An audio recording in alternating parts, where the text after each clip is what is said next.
Hello, thank you for watching Direct System Software's tutorials. Today we're going to go through how to handle payroll tax deposits. First, create a vendor in Accounts Payable Module for your payroll tax deposits. You can do this by going to Transactions, Record Invoices, and then where you would normally select the vendor from, use the little spyglass, and then click on Insert. In this case, we already have one set up, so we're going to select our payroll tax deposits vendor.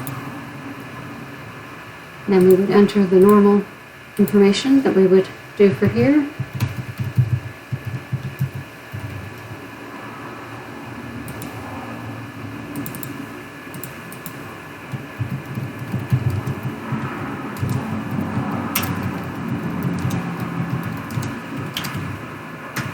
We do not want to select for payment at this time unless you are entering it as you are actually paying it. And then enter the amount that you are going to be paying.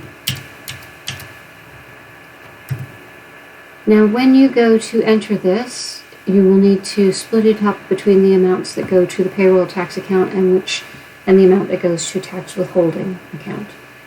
In this case, for the ease of purposes, we're just going to break that down evenly. This vendor is set up with a default GL of the tax withholding account, so I'm entering that first, and then it leaves the remaining amount for us to be able to enter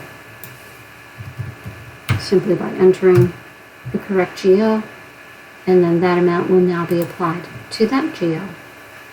And we can see that we have the full amount.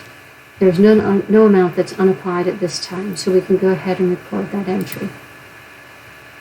When you're ready to phone in or pay by electronic payment, this tax deposit, you want to open the Accounts Payable Module, select Transactions, select for Payment, One Vendor.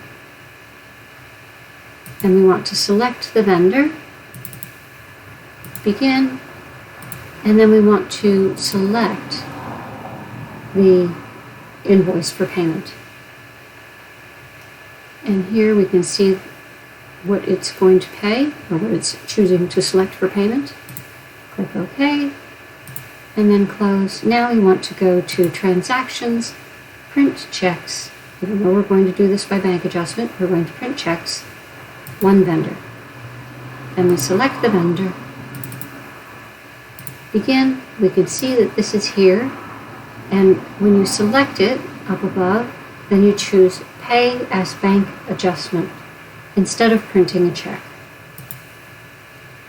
Then when you enter the bank account that this amount is going to be debited from, then set the date if it's not for today, and then calculate the adjustment. And this will give you the information that's confirming what you're actually setting this up for. And then you can either print the voucher at this point if you wanted to have a hard copy of it, or click on Begin. And now it has paid that as a bank adjustment, so that when you go to reconcile your bank account in Bank Account Manager later at the end of the month, you will have that amount there ready to select. I hope this has been helpful for you today. If you have any other videos that you'd like us to go ahead and get created for you, we would be happy to do that. And please remember to subscribe, and this way you'll be notified of any of the future recordings as they happen. Have a lovely day. Thank you.